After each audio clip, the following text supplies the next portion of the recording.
सामने आ रहा है। हादसे के 4 दिन बाद भी बाबा सामने आने से डर रहा है। बाबा कहां है? सबकी जुबान पर बस अब यही सवाल है। आइए अब हम आपको दिखाते हैं बाबा का लाइव टेस्ट।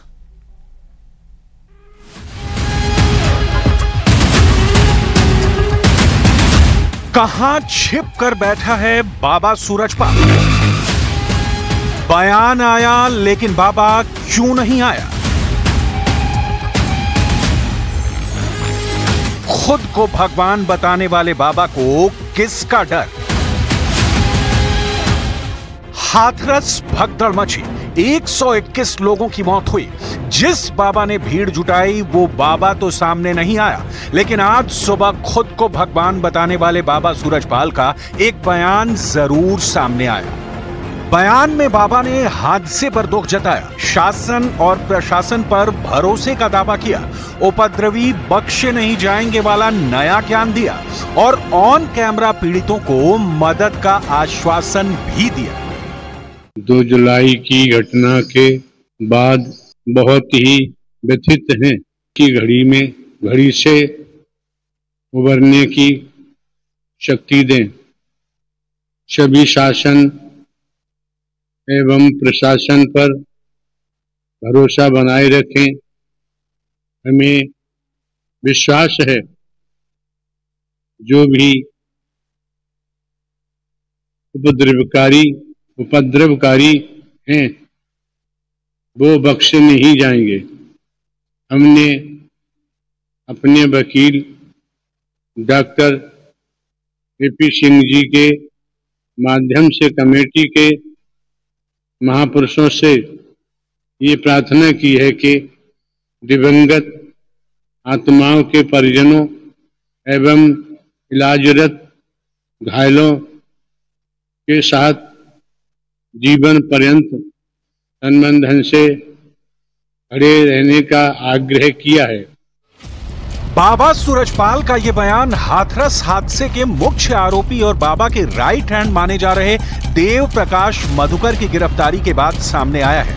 शुक्रवार देर रात हाथरस सत्संग के मुख्य आयोजक देव प्रकाश ने दिल्ली के एक अस्पताल में पुलिस के सामने सरेंडर किया था। बाबा के वकील AP सिंह ने कहा कि देव प्रकाश हार्ट का मरीज है, तबीयत ठीक नहीं थी। यूपी पुलिस ने उस पर 1 लाख का इनाम घोषित किया था, इसलिए उसने सरेंडर किया। उसकी हालत जैसे ही स्टेबल होगी, हार्ट पेशेंट है, इंजीनियर है, मानव मंगल मिलन सद्भावना समागम का मुख्य आयोजक है। मैं देखो स्वीकार करता हूं हर बात को। तो उसकी जैसी हालत, उसने अपने परिजनों की लाशों को, जिन गाड़ी में अपने परिवार वालों को लाया था कार्यक्रम में, उसी गाड़ी में उनके परिजनों की लाशें गई हैं। हादसा था 2 जुलाई, अभी गई है, कोई दिन नहीं हुए हैं। हार्ट की उसकी प्रॉब्लम थी, पुराना हार्ट पेशेंट था, उसका बुला के वहां रिश्तेदारों ने दिल्ली में इलाज हो रहा था, उसने हमें सारी बात बताई थी। हाथरस हादसे के बाद से बाबा कहां है किसी को पता नहीं है। जो बाबा खुद को भगवान बताता है, लोगों को जिंदा करने और प्रलय लाने का दावा करता है, उसका मुख्य सेवादार खुद को हार्ट पेशेंट बताकर सिंपैथी लेने की कोशिश कर रहा है। लेकिन इस सबके बीच एक ऐसा सच सामने अपर पुलिस महानिदेशक आगरा द्वारा दिनांक 4/7/2024 को 1 लाख रुपए का इनाम घोषित किया गया था। उक्त अभियुक्त देव प्रकाश मधुकर को हाथरस की जनपदीय SOG द्वारा कल दिनांक 5/7/2024 को देर शाम नजफगढ़ दिल्ली से गिरफ्तार कर लिया गया है तथा थाना सिकंदराबाद पुलिस द्वारा आज दिनांक 6/7/2024 को अभियुक्त राम प्रकाश साखे को कैलोरा चौराहा से तथा अभियुक्त संजू यादव को गोपालपुर कचौरी सिकंदराबाद से गिरफ्तार कर लिया गया है। प्रारंभिक पूछताछ पर अभियुक्त देव प्रकाश मधुकर द्वारा अवगत कराया गया है कि वह जनपद एटा में वर्ष 2010 से मनरेगा में जूनियर इंजीनियर के पद पे संविदा पर कार्यरत है। वह इस संगठन से वर्षों से जुड़ा हुआ है और इस संगठन के कार्यक्रम आयोजित कराना तथा संगठन के लिए फंड इकट्ठा करने का काम करता है। वह दिनांक 2/7/2024 को ग्राम फुलरई में आयोजित सत्संग के कार्यक्रम का मुख्य आयोजक था तथा इस कार्यक्रम की अनुमति इन्होंने ही दी थी। इस प्रकार अभियुक्त देव प्रकाश मधुकर को इस घटना के बारे में 2 भूमिकाएं उनकी सामने आ रही हैं। पहली भूमिका मुख्य आयोजक के रूप में और दूसरी भूमिका फंड रेजर के रूप में। उक्त भूमिका उक्त अभियुक्त तथा इसके निर्देशन में कार्य कर रहे सेवादार एवं समिति के बंदी की सत्संग के पंडाल के आसपास बैरिकेडिंग, प्रवेश द्वार, निकास द्वार, बैठने की व्यवस्था, पार्किंग में अन्य सुविधाओं की संपूर्ण जिम्मेदारी थी। अभियुक्त देव प्रकाश एवं अन्य सेवादारों द्वारा पुलिस प्रशासन को कार्यक्रम स्थल के अंदर किसी भी तरीके के हस्तक्षेप से रोका जाता था।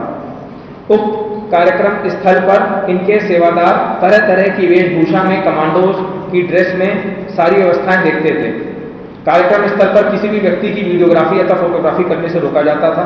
इस प्रकार उक्त व्यवस्था को सही तरीके से नहीं किया गया एवं प्रशासन द्वारा निर्गत अनुमति पत्र में वर्णित अनेक शर्तों का उल्लंघन करते हुए यातायात व्यवस्था इत्यादि को प्रभावित किया गया। पूछताछ से यह भी स्पष्ट हुआ है कि इनके द्वारा भीड़ को संभालने का कोई प्रयास नहीं किया गया तथा सभी मौके से फरार हो गए। इस प्रकार इस अभियुक्त एवं अभियुक्त के निर्देशन के कार्य कर रहे सेवादारों, जिनमें 6 सेवादारों को गिरफ्तार किया जा चुका है, द्वारा अव्यवस्था फैलाई गई, जिसके चलते घटना घटी और कई जाने गए। पूछताछ में यह भी प्रकाश में आया है कि इनके और इनके सेवादारों द्वारा प्रवचनकर्ता की गाड़ी को भीड़ के बीच से निकाला गया, जबकि इनको इस तथ्य की जानकारी थी कि भीड़ से निकालने के समय चरण रज के लिए भगदड़ मचने से भयानक दुर्घटना हो सकती है।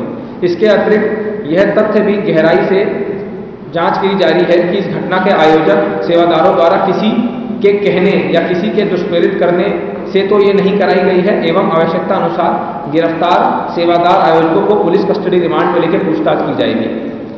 अब इनका दूसरा रोल आता है फंड रेजर के रूप में, आयोजक के रूप में।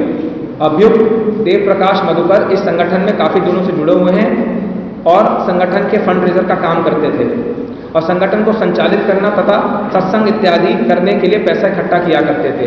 पूछताछ से यह भी पता चला है कि विगत कुछ समय पूर्व कुछ राजनीतिक दलों द्वारा इनको संपर्क किया गया था फंड इकट्ठा करने के संबंध में गहराई से। और हाथरस में जो हादसा हुआ उसकी पूरी डिटेल यहां पर पुलिस की तरफ से प्रेस कॉन्फ्रेंस के जरिए दी जा रही है। इससे जो बातें बड़ी निकलकर सामने आएंगी आगे आप तक पहुंचाएंगे, लेकिन फिलहाल अगर बात करें यूपी के हाथरस में जिस तरह से भगदड़ कांड हुआ उसमें बाबा सूरजपाल जाटव पर सनसनीखेज पर्दाफाश का सिलसिला थमने का नाम नहीं ले रहा है। एक पूर्व महिला भक्त ने बाबा सूरजपाल को लेकर सनसनीखेज दावा किया है। दावे के मुताबिक बाबा के आश्रम में बाबा की सेवा में सिर्फ सुंदर लड़कियों को ही लगाया जाता था। इतना ही नहीं, महिला भक्त ही बाबा सूरजपाल के कपड़े धोती थीं। इसके साथ ही सूरजपाल के आश्रम में महिला भक्तों के टॉर्चर किए जाने के आरोप भी लगे हैं। इस स्पेशल रिपोर्ट में आइए देखिए सूरजपाल जाटव का सनसनीखेज सच।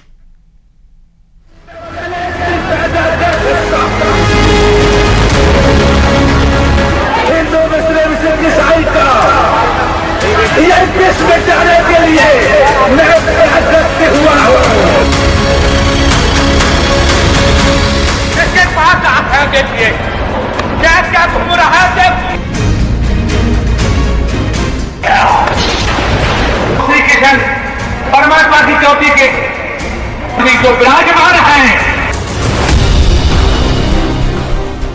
बाबा सूरजपाल जाटव बाबाओं की दुनिया का ऐसा कैरेक्टर है जिसकी कथाओं का कोई और छोर नहीं, जिसके दंग करने वाले कांड का कोई अंत नहीं। जैसे जैसे दिन गुजर रहे हैं इस पाखंडाचार्य के प्रपंचों की परतें खुलती जा रही हैं। अब तक सूरजपाल जाटव के जितने भी कांड आपने सुने और जाने होंगे वो कुछ भी नहीं है, क्योंकि बाबा सूरजपाल पर जो नया पर्दाफाश हुआ है वो सबसे डरावना और डर्टी है। सूरजपाल जाटव के सारे पाखंड, सारे कारनामों पर भारी है नया पर्दाफाश। संकल्प करता हूं अल्लाह के अधर्म का नाश करूंगा। बाबा के टॉर्चर चैम्बर पर बहुत बड़ा पर्दाफाश। महिला भक्तों पर अत्याचार ढाते थे सूरजपाल के सेवादार। खूबसूरत महिलाओं को बाबा देता था मोहनी मंत्र। महिला भक्तों के साथ भद्दा डांस करता था सूरजपाल जाटव। सूरजपाल बाबा के स्कूल कांड से भी उठ गया पर्दा, लेकिन उसके भक्त और उसे पाखंडी बताने वाले लोग बाबा की पोल खोलने में लगे हैं। अहम, अहंकार, और कुछ नहीं। सूरजपाल जाटव के गांव वाले, उसके गांव के पड़ोस वाले, बाबा की बहन, बाबा के स्कूली दोस्त, बाबा के वकीलों की बातें भी चौंकाने वाली हैं। सूरजपाल जाटव पर सनसनीखेज आरोपों की झड़ी लगी हुई है, जिसमें सबसे डरावनी कहानी आश्रम से जुड़ी महिला भक्तों की है। सूरजपाल बाबा के आश्रम में उसके सारे काम के लिए सिर्फ महिला भक्तों को रखा जाता है।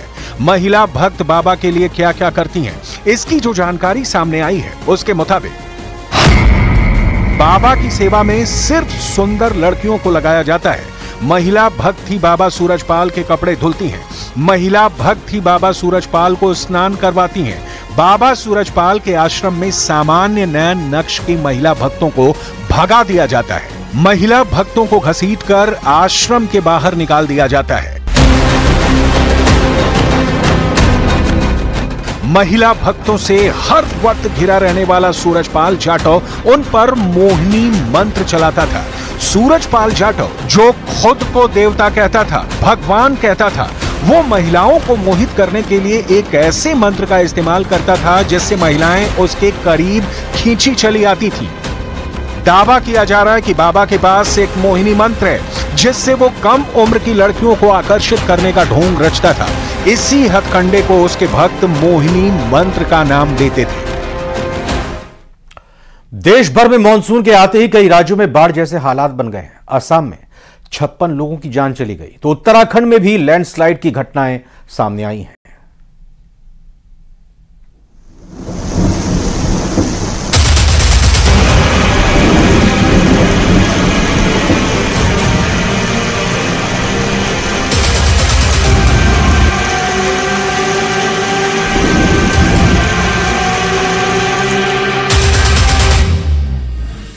देश के कई राज्य मानसून के प्रहार के सामने पस्त हो गए हैं। आसमान से आफत की ऐसी बरसात हो रही है, हर राज्य में तबाही मच रही है।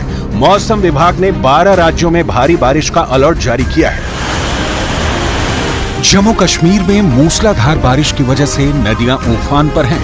चिनाब नदी में उफान को देखते हुए प्रशासन ने कई जिलों में अलर्ट जारी किया है। तो वहीं यूपी के कई जिलों में बारिश की वजह से हो रहा जलभराव लोगों के लिए मुसीबत बन गया। तो वहीं उत्तराखंड में बारिश की वजह से कई इलाकों में जमीन खिसकने की घटनाएं सामने आ रही हैं। देश के पूर्वोत्तर राज्यों में भी बारिश का कहर है। मणिपुर, अरुणाचल प्रदेश और असम बाढ़ की चपेट में है। इन राज्यों में सेना रेस्क्यू अभियान चला रही है। असम के 28 जिले के करीब 2500 गांव डूब चुके हैं। 11.5 लाख लोग प्रभावित हैं। असम के मुख्यमंत्री हेमंत बिस्वा शर्मा डिब्रूगढ़ जिले के हालातों का जायजा लेने पहुंचे। ये तस्वीरें असम के नौगांव की हैं, जहां जंगल से निकलकर एक बाघ गांव पहुंच गया। उसने गांव में लोगों को भी घायल किया। बताया जा रहा है कि वहां वाइल्ड लाइफ सेंचुरी है, जिसमें बारिश की वजह से पानी का लेवल इतना बढ़ चुका है कि अब जानवर भी जिंदगी की जंग लड़ रहे हैं।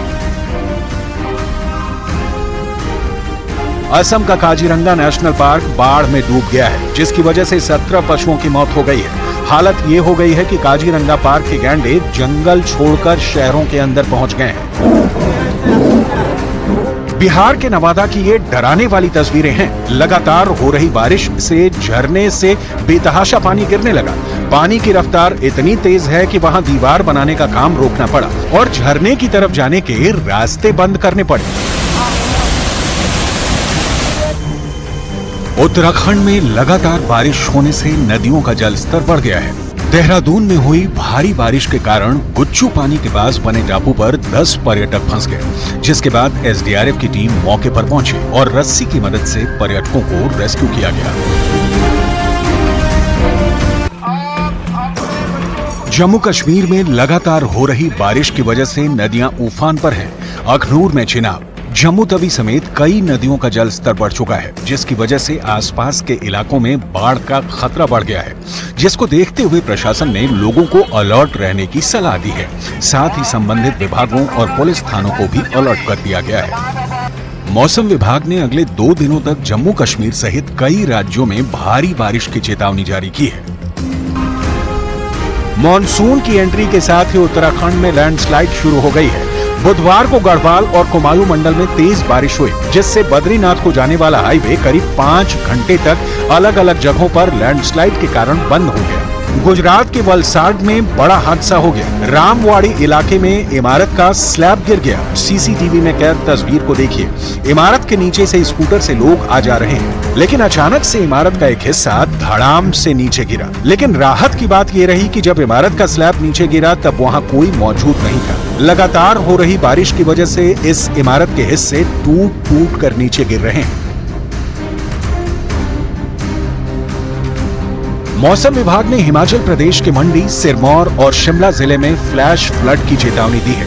हिमाचल प्रदेश में 9 जुलाई तक तेज बारिश होने की संभावना है। वहीं अगले 2 दिनों में शिमला, मंडी और सिरमौर जिलों में तेज बारिश होने की संभावना के चलते फ्लड आने की चेतावनी दी गई है। Manali Chandigarh national highway 1 feet नीचे धंस गया। वहीं करीब 45 करोड़ की लागत से बना ये पुल भी धंस रहा है। पुणे में पिकनिक स्पॉट पर 5 से ज्यादा लोगों के जमा होने, गहरे पानी में उतरने, सेल्फी लेने और रील बनाने पर बैन लग गया है। मध्य प्रदेश के अलग अलग स्थानों पर बिजली गिरने और 30 से 40 किलोमीटर प्रति घंटे की गति से तेज हवाएं चलने की संभावना है। मौसम विभाग ने 7 जुलाई तक कई राज्यों के अलग अलग हिस्सों में भारी से अत्यधिक बारिश की चेतावनी दी है।